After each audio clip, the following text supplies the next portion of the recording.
Quick questions ఉన్నాయి, time కూడా అయిపోతుంది, మీ టైం చాలా తీసుకున్నాను నేను. సో మహిళలపైన దాడులకు సంబంధించిన అంశంలో తెలంగాణ ప్రభుత్వం పైన చాలా విమర్శలు చేస్తున్నారు. మహిళలపైన దాడులు అరికట్టడంలో ఫెయిల్ అయింది, గతంలో షీ టీమ్స్ ఉండే ఇంకేదో చేశాము, ఇప్పుడు అది ప్రాపర్గా లేదు అనే విమర్శ వస్తుంది.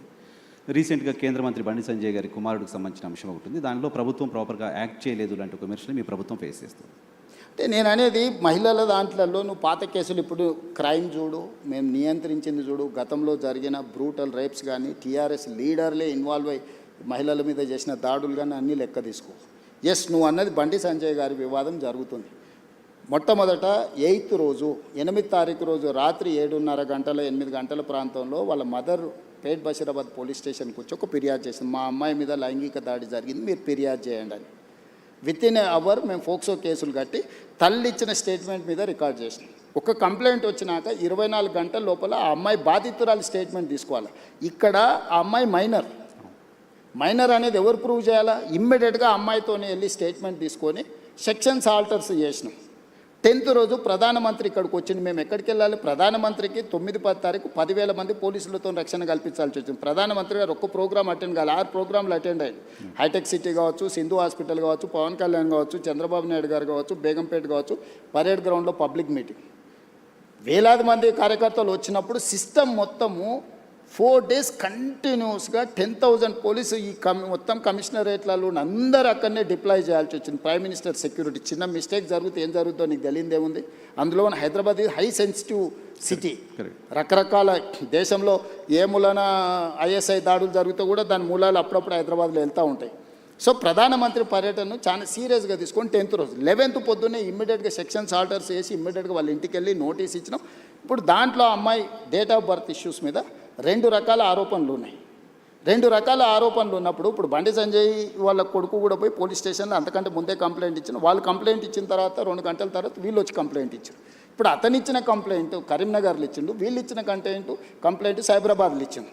కంప్లైంట్స్ను బేరీజు వేసుకోవడమే కాకుండా ఇప్పుడు అందులో ఉన్న ఆరోపణలని ఆ అమ్మాయి స్టేట్మెంట్ తీసుకోకుండా ఫోక్సో కేసులో పర్టికులర్గా మైనర్ గర్ల్ విషయంలో అమ్మాయి స్టేట్మెంట్ తీసుకోకుండా ముందుకు వెళ్ళడానికి లేదు. ఇమ్మీడియట్గా అమ్మాయి స్టేట్మెంట్ తీసుకొని సెక్షన్స్ ఆల్టర్స్ చేసి ఇమ్మీడియట్గా నోటీస్ ఇస్తే అతను అబ్స్కాండ్లో ఉన్నాడు. సో ఈరోజు మేము చేస్తున్న దాంట్లో చట్టబద్ధంగా ఒకవేళ అడావిడికి వెళ్ళి మేము ఇంటి మీద పడి 1,000 మంది పోలీసులను పంపిస్తే మీరేమంటారు? రాజకీయ వివక్ష.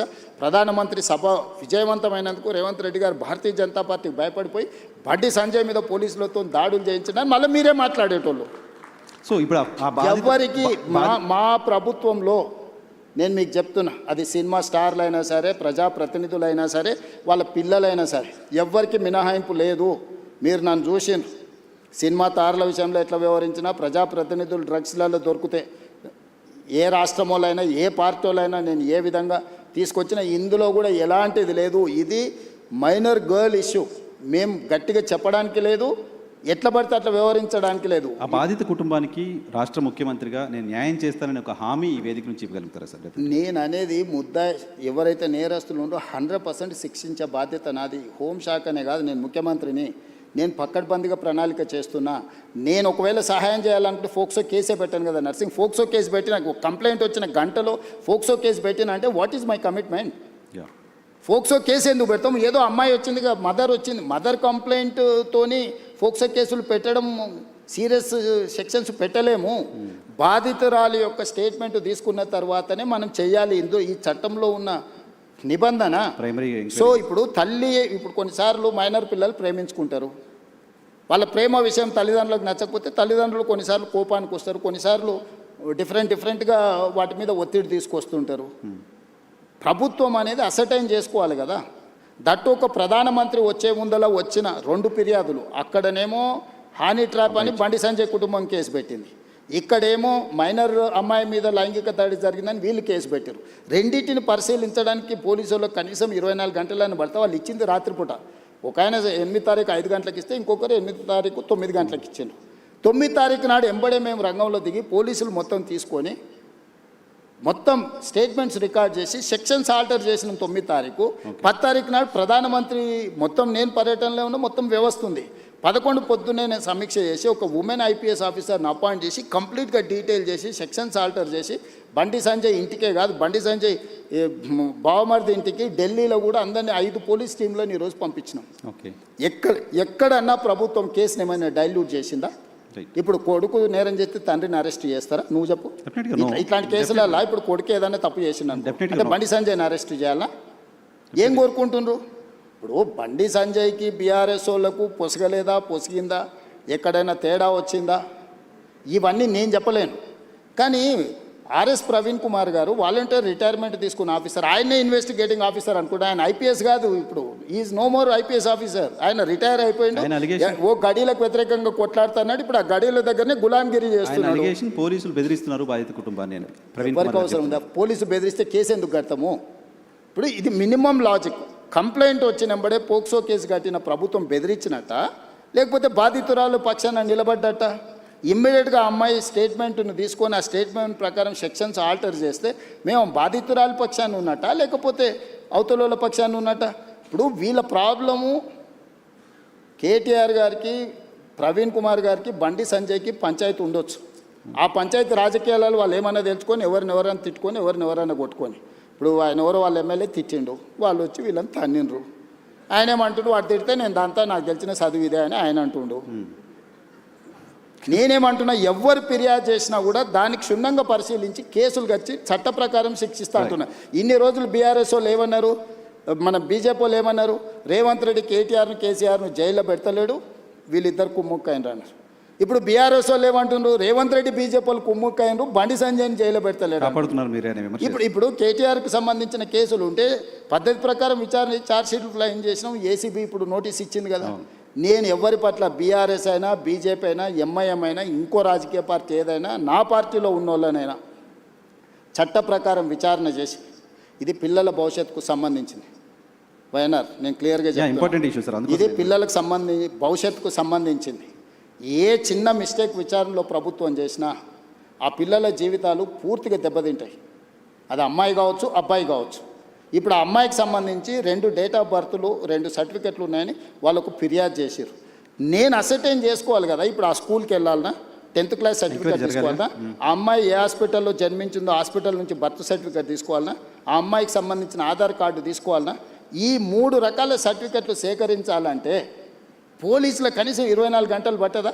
ఆ అమ్మాయి చదువుకున్న స్కూల్ ఎక్కడుందో ఫస్ట్ మేము కనుక్కోవాలన్నా, ఆ అమ్మాయి ఆధార్ కార్డు ఎక్కడుందో తీసుకోవాలన్నా, ఆ అమ్మాయి ఏ హాస్పిటల్లో జన్మించిందో వివరాలు సేకరించాలన్నా, ఇవన్నీ తీసుకోకుండా నేను ఎట్లా ఒకవేళ కేసు కట్టింది అనుకో, రేపు ఒకవేళ ఇప్పుడు వాళ్ళు చెప్తున్నాడు వాళ్ళ దగ్గర ఏదైనా ఆధారం ఉందనుకో, అమ్మాయి మేజర్ అని, నువ్వేమంటావు?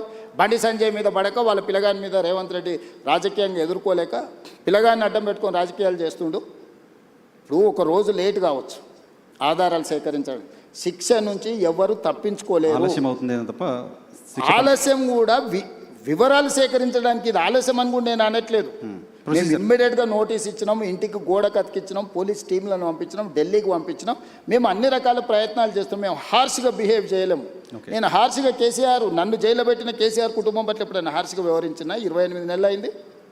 నువ్వు ఎట్లా ఎక్స్పెక్ట్ చేస్తున్నావు? కేటీఆర్కు బండి సంజయ్ మీద కోపం ఉండొచ్చు, అదే పార్టీలో వాళ్ళకి ఎవరైనా మిత్రులు ఉండొచ్చు, బీజేపీలో.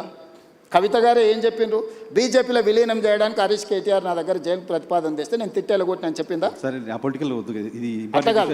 అంటే విలీనం చేయాలన్నప్పుడు మరి బండి సంజయ్ ఏమైనా వ్యతిరేకించిండా వీళ్ళను? మీ పగ ఏంది బండి సంజయ్ మీద? మీరేమన్నా కొట్లాడుకోండా? నేను ప్రభుత్వాన్ని నడుపుతున్నా, నేను సత్రం నడుపుతలేను. నేను ప్రభుత్వం నడిపేటప్పుడు బాధ్యతాయుతంగా వ్యవహరిస్తాను. నేను బండి సంజయ్కు మినహాయింపు లేదు, ఎవ్వరికి మినహాయింపు లేదు. ఇది పిల్లలకు సంబంధించిన విషయము. దీన్ని జాగ్రత్తగా వ్యవహరిస్తున్నాం, మేము ఆచితూచి వ్యవహరిస్తున్నాము. ఏ ముద్దాయి కూడా తప్పించుకోడు. నేను బాధిత కుటుంబానికి అష్యూర్ చేస్తున్నా, 100% ఈ ప్రభుత్వం బాధితులకు అండగా నిలబడుతుంది. తప్పు చేసిన వాళ్ళను తప్పకుండా శిక్షిస్తుంది. ఇందులో మీకు ఒక విషయము, డిసెంబర్ 31, 2025 కంటే ముందు జరిగిన సంఘటనలే ఫిర్యాదులు ఉన్నాయి. జనవరి 1, 2026 నుంచి ఇక్కడి వరకు ఫిర్యాదుల సంఘటనలు లేవు. ఓకే. 4-5 నెలల క్రితం జరిగిన సంఘటనల మీద ఫిర్యాదు వచ్చినప్పుడు 4-5 నెలల కింద ఎక్కడెక్కడ సంఘటనలు జరిగిన వివరాలు సేకరించడం కొంత సమయం పట్టదా? చేయాల్సిందే చేసే ఇప్పుడు నిన్న జరిగిందో మొన్న జరిగిందో, నిన్న మేము ఎక్కడో వెళ్తే మా మీద ఇట్లా దాడి జరిగిందంటే ఆ విచారణ వేరు. డిసెంబర్ 31st నైట్ ఇక్కడ సంఘటన జరిగింది, October so and so date నాడు ఇక్కడ సంఘటన జరిగింది, ఆగస్టులో సో అండ్ సో డేట్ నాడు ఈ సంఘటన ఇట్లా కొన్ని వాళ్ళు కోట్ చేస్తున్నారు. 4 నెలల వెనక్కి వెళ్ళి జరిగిన సంఘటనలని సేకరించాలంటే మేము టెక్నాలజీని వాడాలి. టెలిఫోన్ టవర్స్, అమ్మాయి అబ్బాయి టవర్స్ ఒక దగ్గర ఉన్నాయా లేవా, సిగ్నల్స్, లేకపోతే ఎక్కడైతే వెళ్ళిందో అక్కడ ఏమైనా సీసీ కెమెరాలు ఉన్నాయా, అక్కడ ఏమైనా ఫుటేజ్ ఉందా? పోలీస్ విచారణ అంతా ఓకే. అరే మరి అంటే మీరు సింపుల్గా ఎందుకు అర్జెంటుగా తీసుకొచ్చేసి కోదండం ఎక్కించి కొడతలేరు, సంజయ్ కొడుకును ఊరేస్తలేరు? ఈ అంటే ఏమంటారు, ఇది ఇది ఎట్లా ఆన్సర్ చేయాలి? నేను దాని గురించి ఎక్కువ డిస్కషన్ ఒకటి జనరల్గా ఆన్సర్ చేయాల్సింది ఏంటంటే, భారత హోంశాఖ మంత్రి కొడుకు కేసు అయిన తర్వాత పారిపోవడం ఏంటి? అది చాలా తప్పు. అది బండి సంజయ్ గారు నైతిక బాధ్యత తీసుకొని కొడుకుని ఎంబడే విచారణకు పంపించాలి. నేను కూడా సూచన చేస్తున్న ప్రజాప్రతినిధిగా ధైర్యంగా ఎదుర్కోవాలి. పారిపోతే పరిష్కారం కాదు కదా. నేను బండి సంజయ్కి సూచన చేస్తున్నా. బండి సంజయ్ కూడా కష్టపడి కింది నుంచి కార్యకర్త నుంచి అక్కడికి వచ్చిండు. కొడుకు తప్పిదం వల్ల ఆయనకు తలవంపులు వచ్చినాయి. కానీ బాధ్యత నిలబడి, తప్పైనా ఒప్పైనా నిలబడి జవాబు చెప్పాల్సిన బాధ్యత ప్రజాప్రతినిధిగా బండి సంజయ్ మీద ఉంది. దాని నుంచి, ఆ బాధ్యత నుంచి బండి సంజయ్ తప్పించుకోలేడు. నేను ఈ వేదిక మీద నుంచి బండి సంజయ్ గారికి సూచన చేస్తున్నా, తక్షణమే నీ కొడుకుని తీసుకొచ్చి పోలీస్ స్టేషన్లో నువ్వే అప్పచెప్పు. దానివల్ల నీ గౌరవం పెరుగుతుంది సమాజంలో. విచారణను ఎదుర్కోమనుండ్రి. తప్పో ఒప్పో విచారణ అధికారులు తెలుసా, నిజాయితీ కలిగిన అధికారులను వేసిన విచారణ ఎదుర్కొని నిలబడు. అంతే తప్ప పారిపోతే ఆదర్శంగా ఉండాలి. ఇప్పుడు మేము ఇవన్నీ ఏజ్ ఇవన్నీ అసర్టైన్ చేసుకున్న తర్వాత కంప్లీట్గా అగ్రెసివ్గా పోలీస్ బిహేవ్ చేస్తారు. ఓకే. ఇప్పుడు ఇవన్నీ అసర్టైన్ చేసుకొని నోటీసులు ఇచ్చినాం, వాళ్ళకి సమయం ఇచ్చినాం. ఆ నోటీస్ సమయం లోపల వాళ్ళు స్పందిస్తారని ఆశ, స్పందించకపోతే పోలీస్ రకంగా వ్యవహరిస్తుంది. దీంట్లో 2 రోజులు వాయిదా వేసుకోవడం వల్ల వాళ్ళకు వచ్చే లాభం ఏం లేదు. నిలబడి విచారణను ఎదుర్కొంటే వాళ్ళ గౌరవమైన పెరుగుతుంది రాజకీయంగా.